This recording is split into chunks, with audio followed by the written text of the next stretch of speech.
Hi, everyone. Welcome back to another episode of Edge Networking Canada. We're going to start with our land acknowledgement. It is important to honor and respect that many of us are located on traditional unceded territories of many Indigenous peoples of Canada. Again, welcome to another episode of Edge Networking Canada, where vegan plant-based companies connect and collaborate. Today, we have a very special guest with us. She is an advocate for real foods without chemicals or preservatives. Previously, an owner-operator of a meal delivery business. Current Front Funder participant, we'll hear more all about that, and a believer that food has the power to change the world. Veg Networking Canada is pleased to welcome co-founder and CEO of Mindful Food, Vanessa Stonehouse. Welcome, Vanessa. Hi. So let's jump. I feel like I had a lot of things there.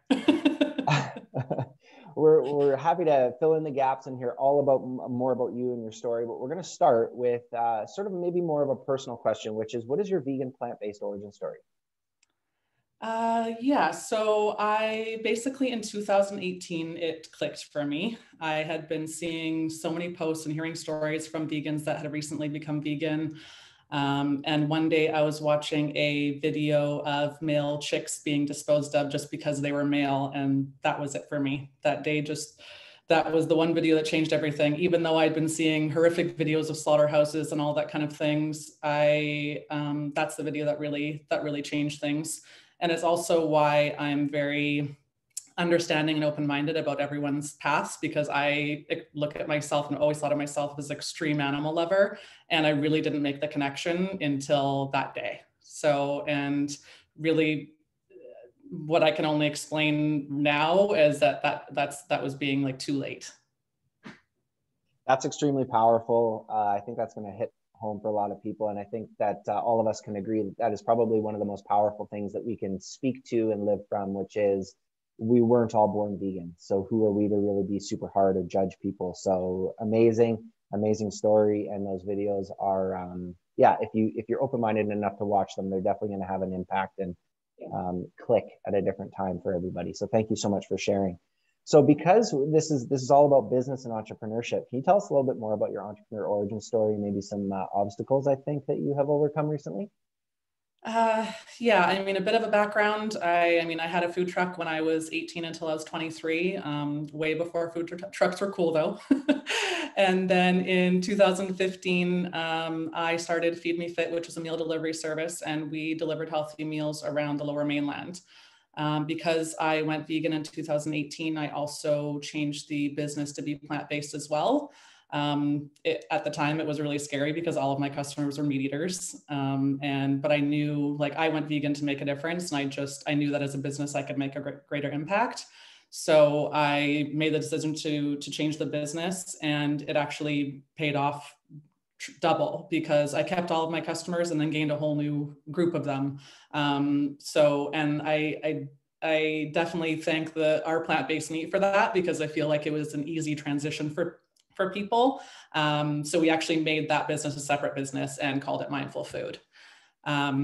And then in March of 2021, we lost our commercial kitchen to an arson fire, and everything was gone. It's still hard for me to talk about because I was there for 7 years. I built that kitchen from the ground up. I mean, it took 2 years to build, and I was very attached to that space.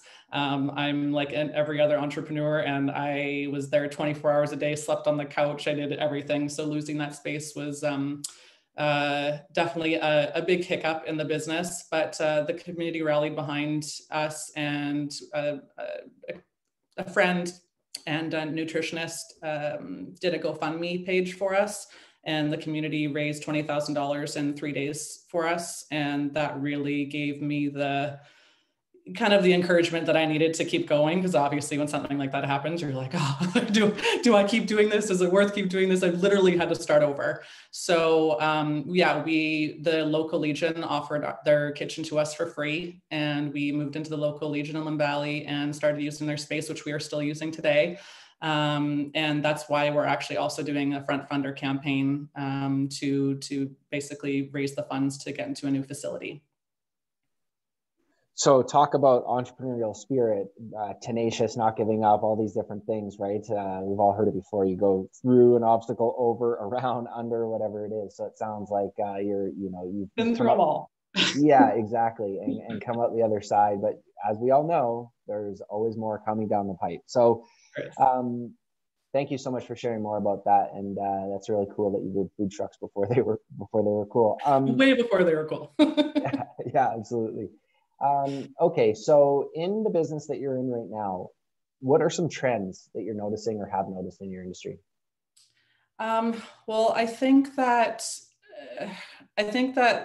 people are definitely becoming more aware of the effects of the animal agriculture industry. If there's a positive to come out of COVID, that would be it for me. The conversation is just now so much more open, and I feel people are wanting to listen rather than, I feel like every time I say I'm vegan, people are like, oh, and they kind of like they turn away previously. And now when they see the business and know what I'm talking about and can see that I'm passionate about it, I can tell that they want to listen, which is something that is a complete opposite of what I used to experience when I wanted to talk to people about why I do what I do.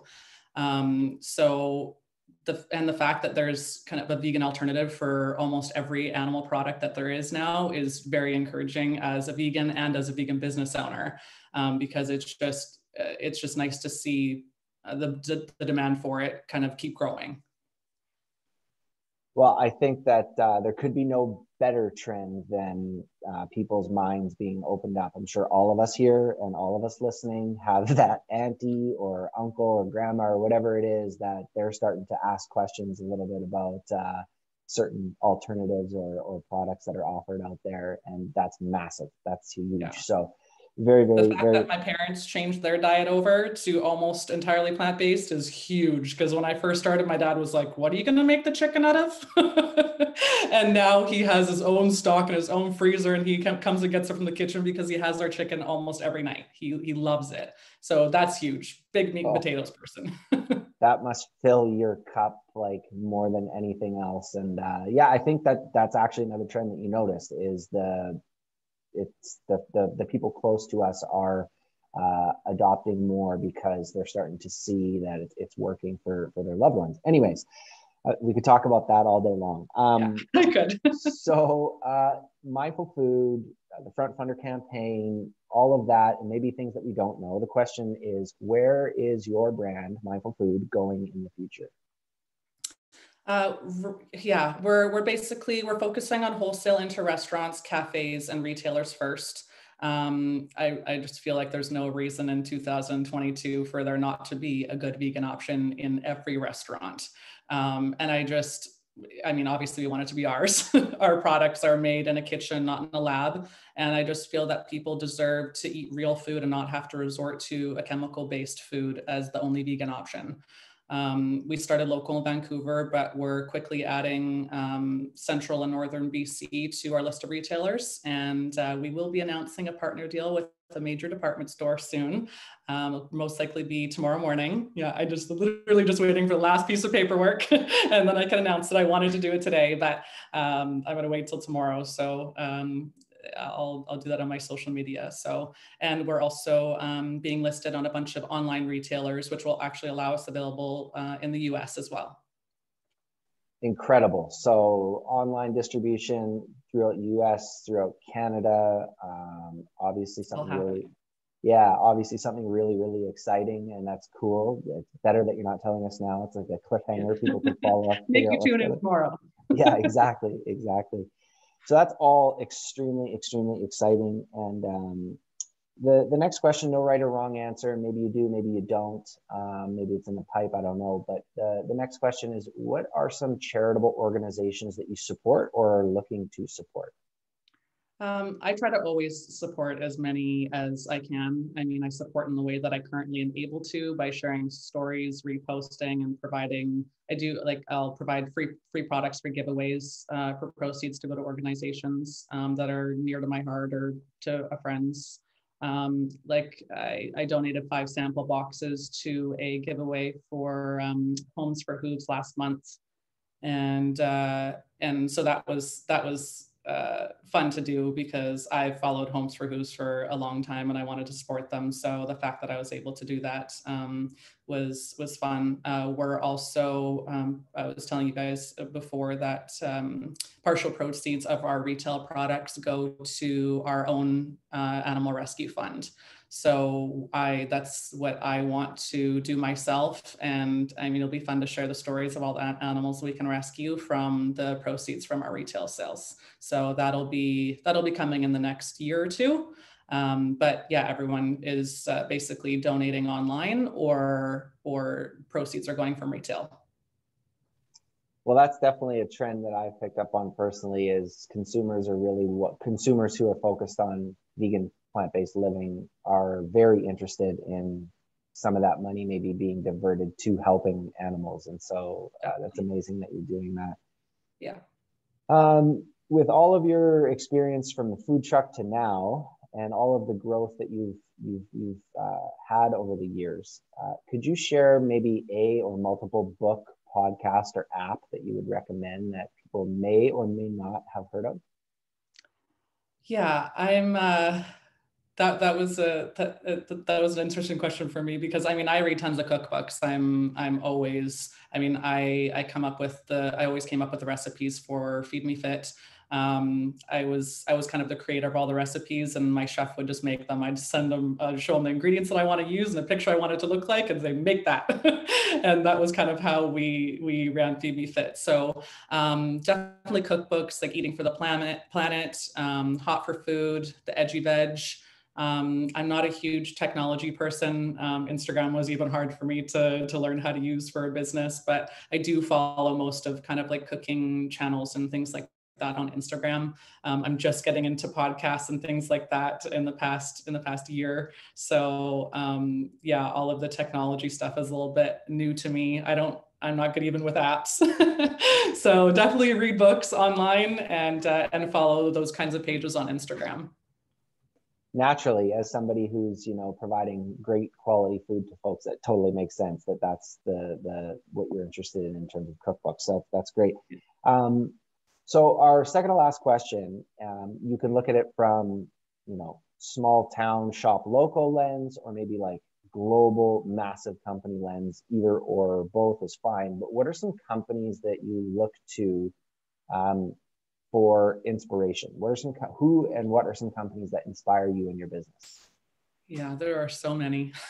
I am a huge local supporter. Even for my business, I try to support all local companies before going to the big box stores. I've always been like that. I grocery shopped myself at all local places for the meal delivery service, and we were feeding 5,000 people a week. And not only, I mean, it was only until the last year that we got a distributor to work with us, but I was very adamant of where we get our groceries from and who to support and that kind of stuff. So, I mean, I've done so many events and trade shows and all that kind of stuff with, Blue Heron, and I love Como Comfort Foods, and, businesses like Kind Cafe. They're like businesses like that are things that I always strive to be for. I'd love to be a no waste business.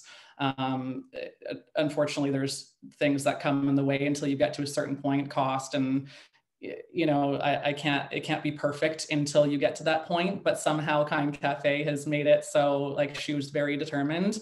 And I really respect what she's done as a business. And I really hope to be like that one day and not have to use any plastic or anything in any of our packaging, but you have to start somewhere. So I try not to be too hard on myself about it. But yeah, I mean, all the local brands, kombucha brands, and they are all, I feel like I've kind of like grown with them because they did all these farmers markets and things with them. And some of them have grown to huge businesses already. Like I saw Blue Heron and Save on Foods the other day, and I was like, oh my God, it's Blue Heron.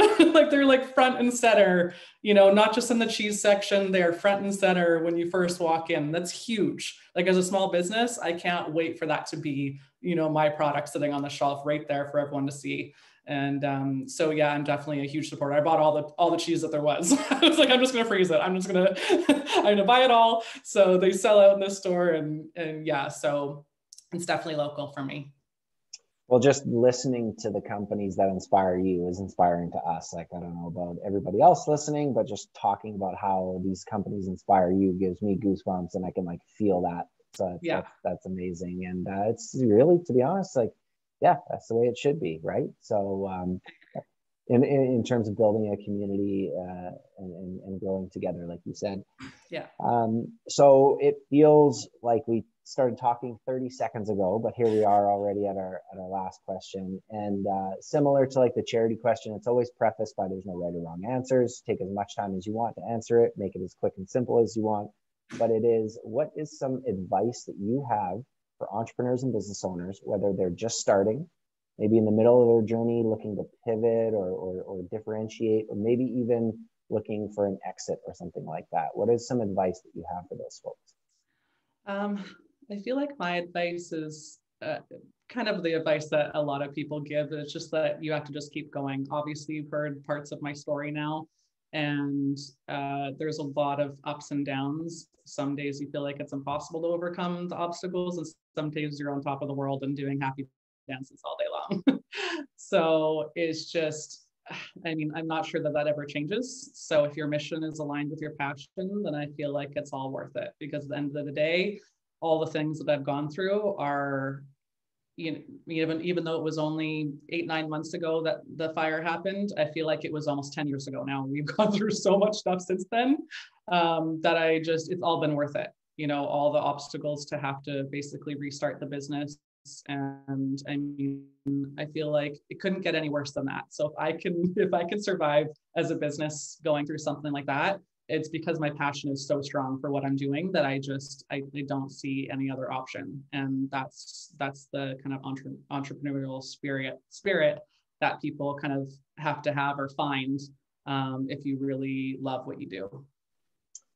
So it sounds like the advice is start with a mission-driven end in mind, and then sort of reframe your relationship with obstacles, like knowing that you have this mission-driven end in mind. You know that you're going to encounter these obstacles, and just find creative ways to break through those and keep growing. Yeah. You can't think it's going to be easy, but it's not. Yeah, no, it never is. And to your point too, I think that's probably the biggest piece of advice is like, it never does get, there's that saying, right? It doesn't get easier, you just get stronger. It doesn't get easier, you just get better, right? So, all right. Well, before we tell everyone where they can find you on Instagram and on the web, is there anything that we forgot to mention? Any last words that you want to say? I think we're pretty good at covering it all. I didn't babble too much, so I think I'm good. I just I'm excited to be here. I'm thankful that you had me on the podcast. This is my first, so and I think it's going to be the first of many, because I really am excited to kind of share everything that we're doing and open up people's minds to kind of this plant-based world, even if they're not ready to be entirely vegan. I feel like we can capture a huge audience now of people that are just interested in eating more plant food. And that's, I mean, if we have to do it day by day, I'm happy with doing it day by day. It's better than not at all. Absolutely. And Veg Networking Canada is unique in that it's a podcast kind of, we have special guests and conversations, but it's sort of that mixed with sort of like a network of vegan plant-based professionals across Canada, where maybe somebody listens to this and they know exactly how to help, or they know exactly who knows exactly how to help. And that's the whole intention behind Veg Networking Canada. So thank you so much for sharing more about yourself and your story and being vulnerable and all of that good stuff that comes along with being an entrepreneur. And everybody, you can find out more about Vanessa and Mindful Food on Instagram at mindful_food, and food is FUD. So it's at mindful_FUD, and the same on the web, www.mindfulfood.com, no underscore, just mindfulfoodfud.com. Vanessa and everybody else for watching this episode, thank you so much, and we'll catch you next time. Take care. Thank you.